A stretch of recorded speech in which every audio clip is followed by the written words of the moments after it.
জানি কমেন্ট করে তোর টাকার অঙ্কটা বাড়ানো ঠিক নয়, তবুও কমেন্টটা না করে আর পারলাম না।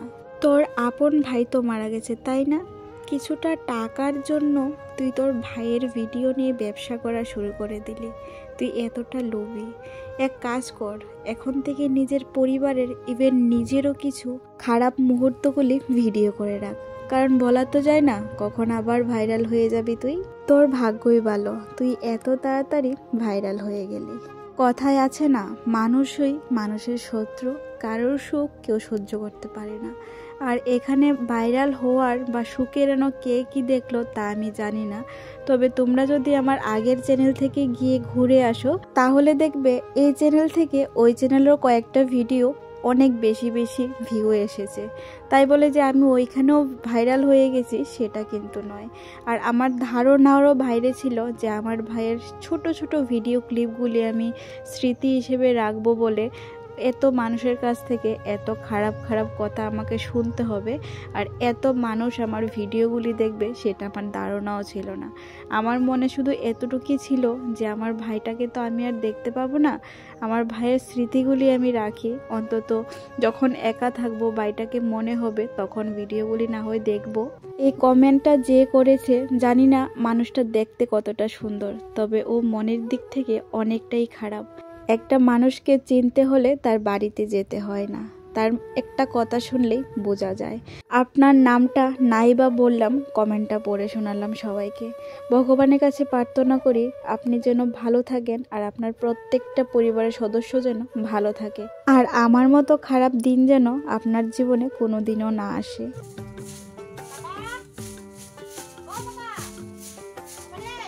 তোমাদের সাথে কথা বলতে বলতে আমার কিন্তু উঠান ঝাড় দেওয়া হয়ে গেছে, আর উঠান ঝাড় দেওয়ার আগেই কিন্তু গ্যাসটা মুছে লাউয়ের তরকারি আর কালকে রাতের একটুখানি ডাল ছিল ওইটা বসিয়ে গিয়েছিলাম।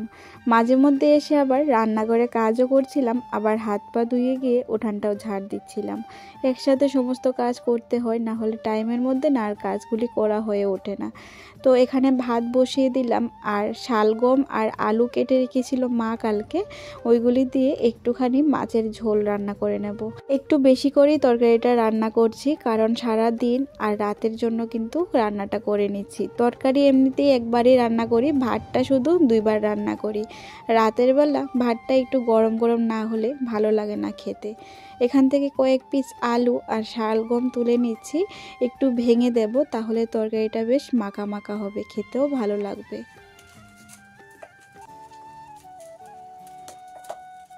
আমার পরিবারের নতুন বন্ধু পুরনো বন্ধু তোমাদের সবার কাছে আমার একটা ছোট্ট অনুরোধ, তোমরা কে কোন জায়গা থেকে ভিডিওটা দেখছো অবশ্যই কিন্তু কমেন্ট করে জানিয়ে যাবে গো, তাহলে আমিও জানতে পারবো আমার বন্ধুরা কত দূর দূরান্ত থেকে আমার ভিডিওটা দেখছো।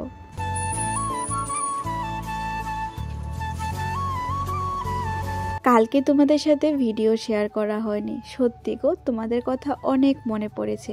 তোমরা আমাকে এত এত ভালোবাসা দাও, একদিন ভিডিও বন্ধ দিতে একদমই ইচ্ছে করে না। কিন্তু কি বলো তো, শরীরটা অনেকটাই খারাপ, তো তারপরও তোমাদের এত এত ভালোবাসা পাই বলে আমি কিন্তু হাজারো কষ্টের মধ্যে ভিডিও দেওয়ার চেষ্টা করি। কালকে না মেয়েটাকে ঘুম পাড়াতে গিয়ে আমি যে কখন ঘুমিয়ে গেছি আর বলতেই পারি না। ঘুম থেকে উঠে দেখলাম 4টার উপর বেজে গেছে, সেই জন্য আর তোমাদের সাথে কালকে ভিডিও শেয়ার করা হয়নি। রান্না কিন্তু আমার হয়ে গেছে, লাউ দিয়ে মাছের মাথা রান্না করলাম, আর ওই যে শালগম দিয়ে আলু দিয়ে মাছের ঝোল। আজকে বেশ তাড়াতাড়ি জলটাও চলে আসলো, ভালোই হলো। রান্না শেষ হওয়ার পর জলটা এসেছে, এখন বেশি করে জলটা নিতে পারবো, কারণ অনেক দিন ধরে আমি বাড়িতে ছিলাম না, সেজন্য রান্নাঘরের মোটামুটি অনেকটা ড্রামই কিন্তু খালি। মা তো সকালবেলা সেন্টারে চলে যায়, আর আসার পর তো জল আর থাকে না, তো সেজন্য সেরকম ভালো করে আর জল নেওয়া হয় না। আর তোমাদের দাদা তো এক বালতি জলও তুলতে পারে না, এখনও অনেকটাই ব্যথা আছে কোমরে, তো সেই জন্য জল কিন্তু সেরকম ভালো করে নেওয়া হয়নি।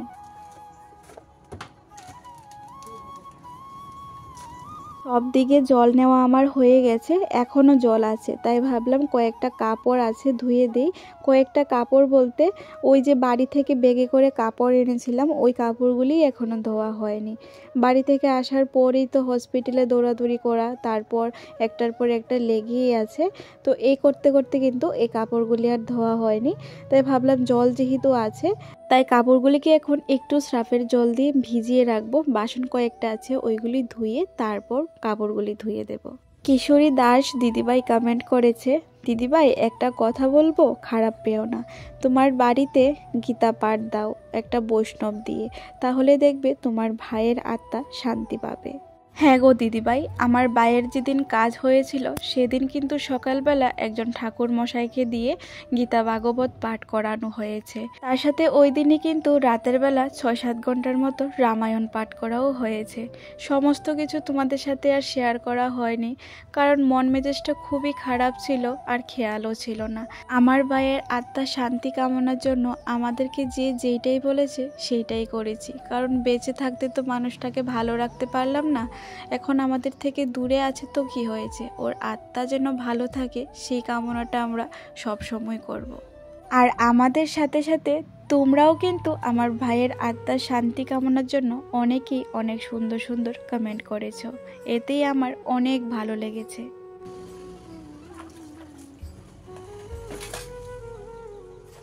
কাপড়গুলি ভিজিয়ে চলে আসলাম বাসন ধোয়ার জন্য। রান্নার পর যে বাসনগুলি ভরেছে সেগুলি আর ধোয়া হয়নি, আগে বাসনগুলি ধুয়ে নিই, তারপর কাপড়গুলি ধুয়ে নেব। তুলসী ত্রিপাঠী দিদিভাই কমেন্ট করেছে, বোন তুমি আর কষ্ট পেও না গো, ভগবান দেখবে ঠিকই বিচার করবে। ভগবান কিন্তু সব হিসাব রাখে গো, কাউকেই ছাড় দেবে না। হ্যাঁ গো দিদিভাই, আমরা মানুষের কাছ থেকে অনেক কিছুই লুকিয়ে কাজ করতে পারি, কিন্তু ভগবানের কাছে সব হিসাবই থাকে। আজ একটা মানুষের চোখের জল ফেলে কোনোদিনই কেউ সুখী থাকতে পারে না। দেখবে ভগবান একদিন না একদিন ঠিকই বিচার করবে। এখন আমাদের যে প্রত্যেকটা মুহূর্তে চোখের জল ফেলতে হচ্ছে, এমন একদিন আসবে যে যাদের জন্য আজকে আমাদের এমন দিন দেখতে হয়েছে তাদেরও এরকম দিন আসবে। দিদিভাই তোমাকে অনেক অনেক ভালোবাসা জানাই গো, এত দূর থেকে আমার পরিবারে আসার জন্য আর এত সুন্দর একটা কমেন্ট করার জন্য। ভালো থেকো দিদিভাই পরিবারের সবাইকে নিয়ে।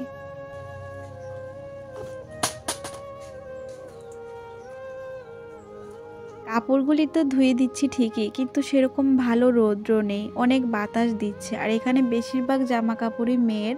দেখবে বন্ধুরা, এক রোদে যদি জামা কাপড় না শুকায় তাহলে কিন্তু ভালো লাগে না, কিরকম যেন একটা গন্ধ গন্ধ থেকে যায়। তারপরও মেশিনে ড্রাই করে দেওয়ার পর কিন্তু বেশ ভালোই শুকিয়ে যায়, কিন্তু রোদে শুকালে যে একটা ভালো গন্ধ থাকে সেই গন্ধটা আর থাকে না। এখন যে ফটোটা তোমরা দেখতে পাচ্ছ, এটা আমার একটা বোনের চ্যানেলের ফটো। তোমাদের কাছে আমার অনুরোধ রইল, তোমরা একটু কষ্ট করে ওর চ্যানেলটায় গিয়ে একটু ঘুরে এসো, আশা করি অনেকটা ভালো লাগবে।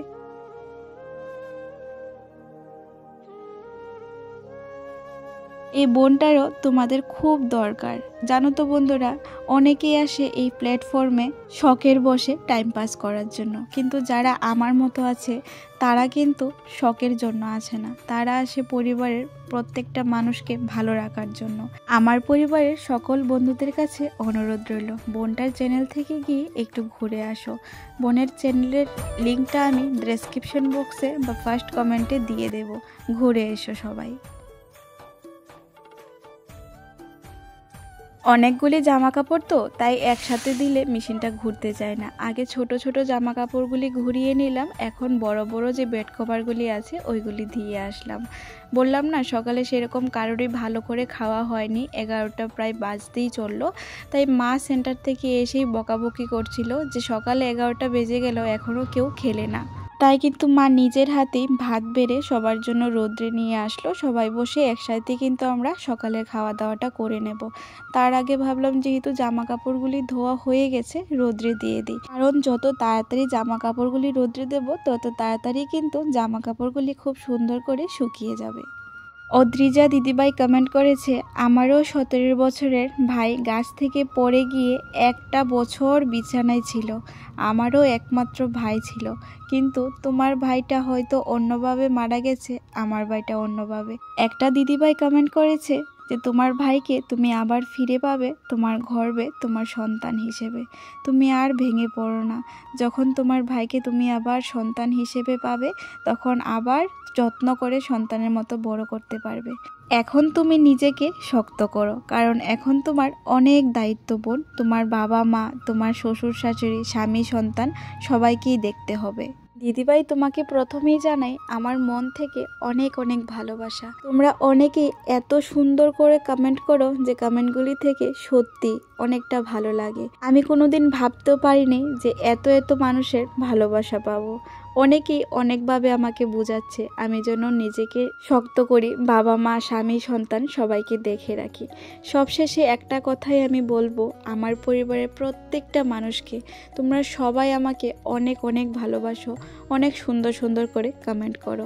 তোমাদের কাছে আমি সারা জীবন ঋণী থাকবো। তোমরা যে তোমাদের মূল্যবান সময়গুলি দিয়ে আমার এই কাজকর্মগুলি, আমার ভিডিওগুলি দেখো, তার সাথে এত সুন্দর সুন্দর কমেন্ট করো।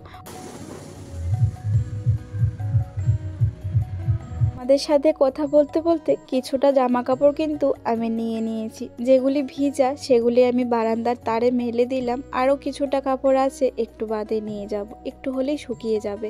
তার আগে ভাবলাম অনেক দিন হলো গ্যাসেই রান্না হচ্ছে, উনুনে আর রান্না করা হয় না, গ্যাসটাও তাড়াতাড়ি ফুরিয়ে যাবে। এখন তো সেরকম কাজকর্মও করছে না তোমাদের দাদা, 1 মাস ধরে বিছানায়। তো এখন যদি প্রত্যেক দিন গ্যাসে রান্না হয় তাহলে কিন্তু তাড়াতাড়ি শেষ হয়ে যাবে। সেজন্য একটুখানি লাড়কি নিয়ে ঘরে রেখে আসলাম। রাতের ভাতটুকু ভাবছি উনুনে রান্না করে নেব। যারা এখন পর্যন্ত আমার ভিডিওটার সাথে আছো তোমাদের সবাইকে অনেক অনেক ভালোবাসা জানাই গো। আর যারা এই প্রথমবার আমার ভিডিওটা দেখছো, যদি ভালো লাগে আমার কথাগুলি, আমার কাজগুলি, তাহলে অবশ্যই চ্যানেলটা সাবস্ক্রাইব করে আমার পাশে থেকে যেও। আর যারা প্রথম থেকেই আমার চ্যানেলটা সাবস্ক্রাইব করে আমার পাশে আছো, সবাইকে মন থেকে অনেক অনেক ভালোবাসা। আজকে আর সকালে বাসন ধোয়ার গামলাটা পরিষ্কার করা হয়নি, তাই বিকেলবেলা গামলাটা পরিষ্কার করে ভালো জল কয়েক কলস দিয়ে দেব।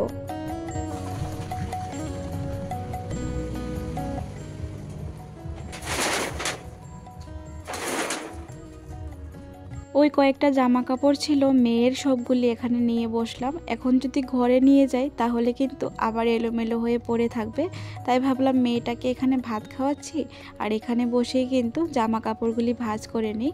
আর ঘরের অবস্থা অনেকটাই খারাপ হয়ে আছে, কারণ অনেক দিন ধরে প্রায় 15 দিন কিন্তু আমি ওই বাড়িতেই ছিলাম। জামা কাপড়, ঘর দুয়ার কিন্তু অনেকটাই খারাপ অবস্থা হয়ে আছে, আর অনেক দিন ধরে কিন্তু ঘর দুয়ারগুলি মোছাও হচ্ছে না। দেখি কালকে মোছার চেষ্টা করব।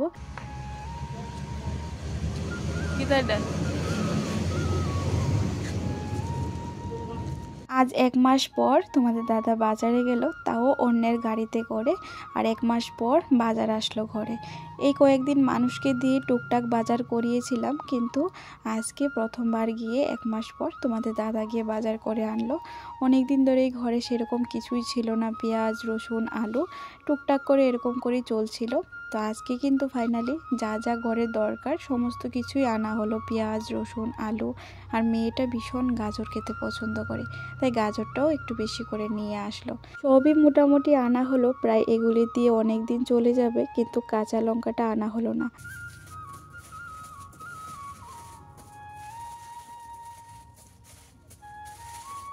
ও বাজারে যাচ্ছিল না বলে কিন্তু ঘরে একটা ফলও ছিল না, তাই আজকে কয়েকটা কমলা আর আঙুর নিয়ে আসলো। অনেকে আবার কমেন্ট করবে যে ভাত খাওয়ার জন্য ভাত পাও না, আবার ফল। জানো তো বন্ধুরা, প্রত্যেকটা মা বাবাই চায় তার সন্তানরা ভালো থাকুক, একটু ভালো জিনিস খাক। সেদিক থেকে মা বাবা যদি একটু কষ্ট করে খায় চলে, তাতেও কিন্তু মা বাবার কোনো আফসোস থাকে না। আমরা না হয় একবেলা একটু কষ্ট করেই খাই, তারপরও মেয়েটাকে একটু ভালো মন্দ খাওয়ানোর চেষ্টা করি। ওইদিকে সব কিছু আমার গোছানো হয়ে গেছে। আজকে ভাবছি সন্ধে চার সাথে একটু চিতল পিঠে বানাবো, কারণ প্রত্যেক দিন চার সাথে বিস্কুট আর মুড়ি খেতে ভালো লাগে না। আমাদের বাড়িতে 8 কেজি প্রায় চাল গুঁড়া করে আনা হয়েছিল পিঠে বানাবে সেই উদ্দেশ্যে, কিন্তু ওই যে সংক্রান্তির পর থেকে দৌড়াদৌড়ি শুরু হলো, যেরকম চালের গুঁড়া সেরকমই কিন্তু রয়েছে, আর সেরকম কিছু বানানো হয়নি। তাই ভাবলাম একটুখানি পিঠে বানাই, চার সাথে বেশ গরম গরম খেতে ভালোই লাগবে। এখানে মেয়ের জন্য একটু দুধ নিলাম, তোমাদের দাদার জন্য আর মার জন্য চা, আর এখানে গরম গরম চিতল পিঠে, তার সাথে নিলাম মেয়ের জন্য কয়েক টুকরা গাজর। তো চলো বন্ধুরা, আজকের ভিডিওটা সন্ধ্যের চা টিফিন দিয়ে শেষ করি। তোমরা সবাই অনেক ভালো থেকো, সুস্থ থেকো।